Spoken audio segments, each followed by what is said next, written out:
Now, when we take a look at protons, neutrons, and electrons, okay, we're going to define a few things, and we're going to use the periodic table, which is our cheat sheet.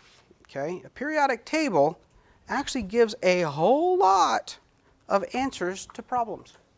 Okay, the one thing is, I just need to teach you how to read it. And so, there's a lot less memorization to do for the test if you can read a periodic table. And what I'm going to do is teach you how to read it, and I'm going to let you use a periodic table on the exam. Okay? Because this is what we want all students to know, is not to memorize everything about atoms, but to be able to take a reference and find out things about atoms. Okay? And so here's a periodic table that I'm giving you, plus some other stuff that we'll get to as we go through today. There you go. There you go. And there you go. Now, unfortunately, we're going to do some math. Okay? I know some people don't like math. I'm going to ask you to do this. Add and subtract. Okay? That's as far as I'm going to go at this moment in time. We're going to add, we're going to subtract. You can use your calculators too. Okay? And so, we're going to be able to do all this just by adding and subtracting some things. All right? We just need to know where to look and what kind of pieces.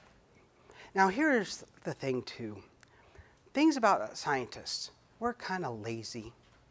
And so every element has a name, but we don't write the name down all the time. We give it a nickname. We give it an elemental symbol. We use the abbreviation of what the elements are. So we're going to have to learn some symbols associated in names. Now, that might not be too bad. Let's say that one up there that says O. Do you know what element O is? Oxygen. One less you don't have to learn. What about C? Carbon. What about N? Nitrogen. Some of these are really easy. Okay? What about Ca? Do you know what Ca is? Calcium. A lot of times it's the first letter of it or the first two letters of it. Okay? And so some of them are pretty straightforward. Most of them are derived from English. Okay? There's a few that are derived from their Latin name, like, does anybody, this is a stretch, does anybody know what Fe stands for? Iron. It's from the from the Latin term for iron. Because there is an IR on the board, that's iridium, and so sometimes we've got, the first two letters do complicate things. And so some of them you may have learned in other classes, some of them you may not have learned at all, but a lot of them are the first two letters. There are a couple of special ones. When you look at this, you really need to know, and we will use most likely the first 36 of these and some others that I'll point out. Okay, so the first 36 are the most often looked at and used, and then a few others I'll point out as we go through. All right. So on the board, on that periodic table, okay, we get a symbol. And so the symbol is our X on this, okay? So if I take a look, that is the symbol. Then we do two numbers. Up here, I say A. A is the mass number. And remember, the mass number is made up of protons and neutrons. And Z, the number at the bottom here, is the atomic number, which is really the number of protons. And I'm going to put something else, B, C, D. I'm going to put one more for you. Okay, up here, A, let's call it B here. B is the charge. Okay? If nothing is there, the charge equals 0. Remember, we're lazy. If there's nothing there, I don't want to write a 0. So that's default. Okay. Other numbers it can be plus 1 or plus 2 or plus 3. Okay. Numbers that can be minus 1, minus 2, minus 3. And it doesn't matter. I can do plus 1. 1 plus is the same as plus 1. 3 minus is the same as minus 3. It doesn't matter which order you put those in. And so that B number could have a charge eventually. Okay? All right. Now, where do we get our numbers? Okay, we get it from the periodic table. All right, let's do an example. Let's do AL. Does anybody know what AL stands for? Aluminum. Okay, so I need two numbers. I need one that is mass and one that is the number of protons. If you look at your sheet, okay, and you look at what's going on, what numbers do I have associated with AL? 13 and 26.98. Okay. All right. There is one that is a whole number, and there's one that's a decimal. Okay. This is how you distinguish the two numbers. The mass number is always called the average mass. Okay. And when we take an average of something, it's never a whole number. So the decimal number is the weight, and the whole number is the atomic number, the number of protons. Because I can't have a part of a proton. I either have 1 or 2 or 3 or 13. And so that one has to be whole. Okay? So we've got 13 and we got 26.98. All right. So what in the world do I put where? Now, 26.98. If I round that to a whole number, what is the number I'm going to round that to? 27. Okay? So I'm going to put 27 on the top as the weight, and I'm going to put 13 at the bottom. Okay? Now, I've defined one kind of aluminum that I find in the earth. Most of them weigh 27 because when I take the average, it becomes 26.98. It's much, much closer to 27 than anything else. But what does that mean somewhere in the earth? That there's an aluminum that weighs what? 26. Because when I average them, I'm going to be just a little bit lower than 27. So there are some out there that are just a little bit different. If I ask you to define an element and how much it weighs, you look at the periodic table and you round it to the closest whole number, because that's the most representative, or that's the normal type. We're going to find some abnormal types that are out there. Okay, and I'll talk about that in just a second. So aluminum has 27 mass. And 27 mass makes up the mass is equal to the number of protons plus the number of neutrons. Okay. And the 13 is the numbers of protons itself. What charge does aluminum have like this? It's neutral. It has a charge of 0. Okay, now we can define something that's called the pin. The P, E, and N. Okay, how many protons does this atom have? 13. Why? Because it's got 13 as the atomic number. So I have 13 pluses. How many electrons would it have if it has 13 pluses? How many negatives does it have to have? 13. Because atoms are neutral. I have to have the same pluses and the same minuses, and it cancels each other out. All right, now we're going to get into some algebra. 27 here equals 13 plus the number of neutrons. So to find neutrons, what do I have to do? Subtract what from both sides? Subtract 13 from both sides. So 27 minus 13, carry the 1.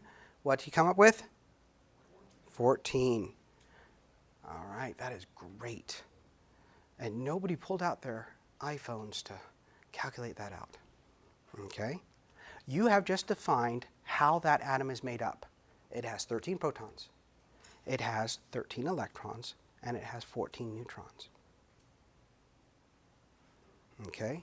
You can take a look and do any atom that way. Okay, so what I would like you to do with people that are near you, tell me how many protons, how many electrons, and how many neutrons are in these four. I got a whole 34 subscribers. I'm like happy. Okay. All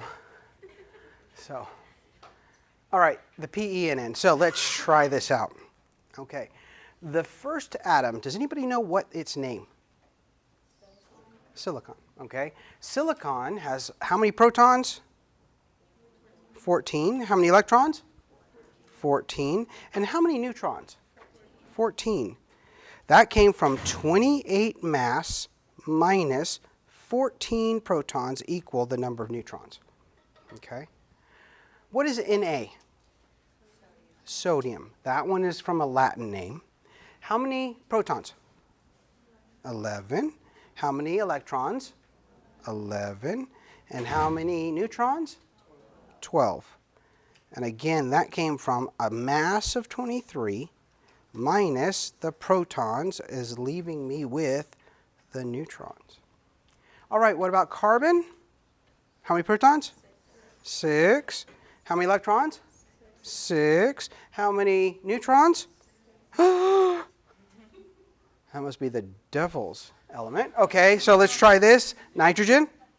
7. And how many electrons? 7. How many neutrons? Oh, God's element. Okay. And so, calculating the internal structure of an atom is defining how many protons, neutrons, and electrons are in there. Does that seem too hard? Okay. How many questions would you like on this concept on the exam? Yeah, I should be able to do a good on the exam if they were all like this, right? Well, there'll be a few like this. And so, but that wasn't so hard once you understand where it comes from. Because now, if you take a look at that periodic table, you could calculate this number for any element that you're given. Okay? All right.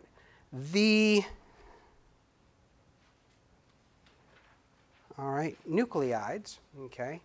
A couple more that we do, okay. I'm going to add one item into this practice.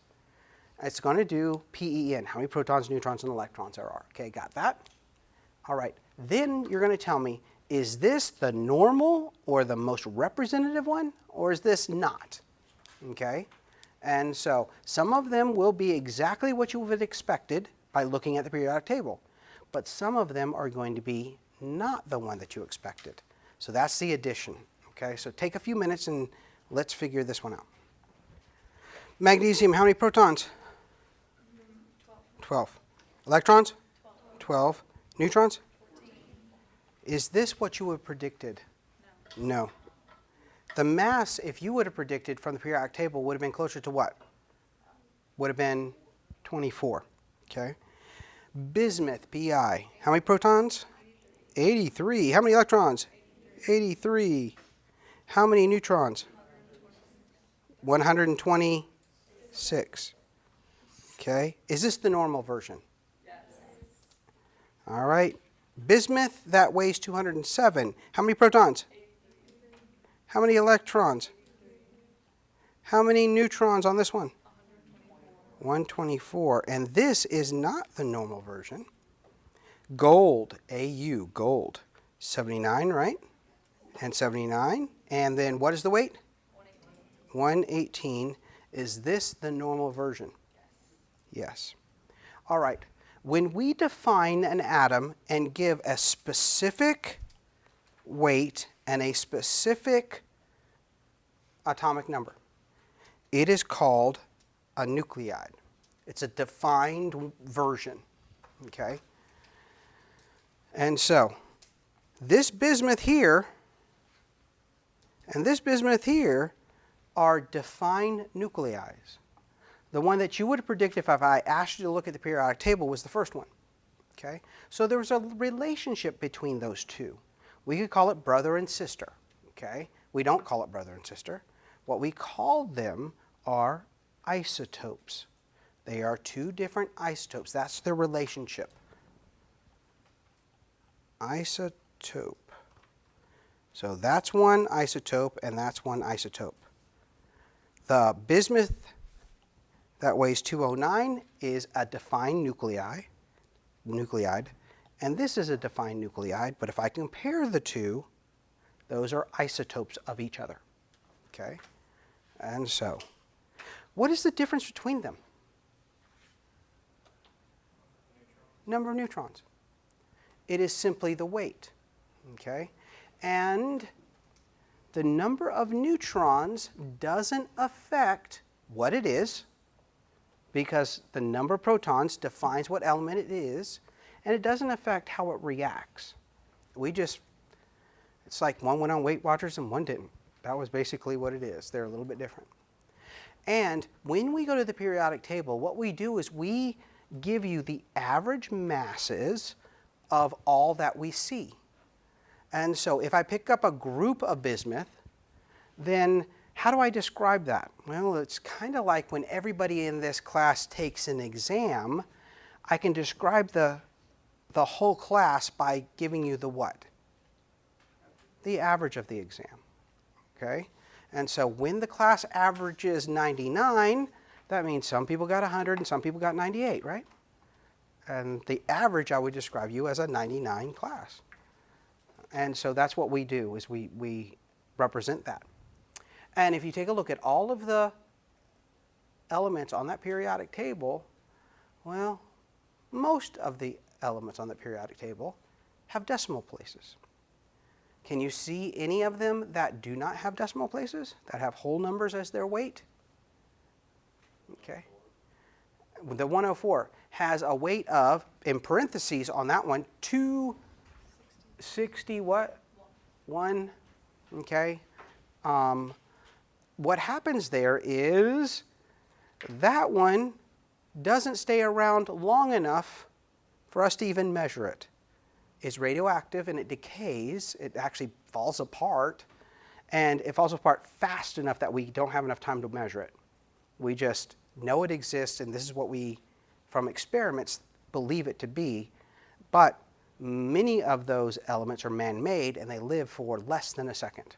So we don't have time to have time to look at that.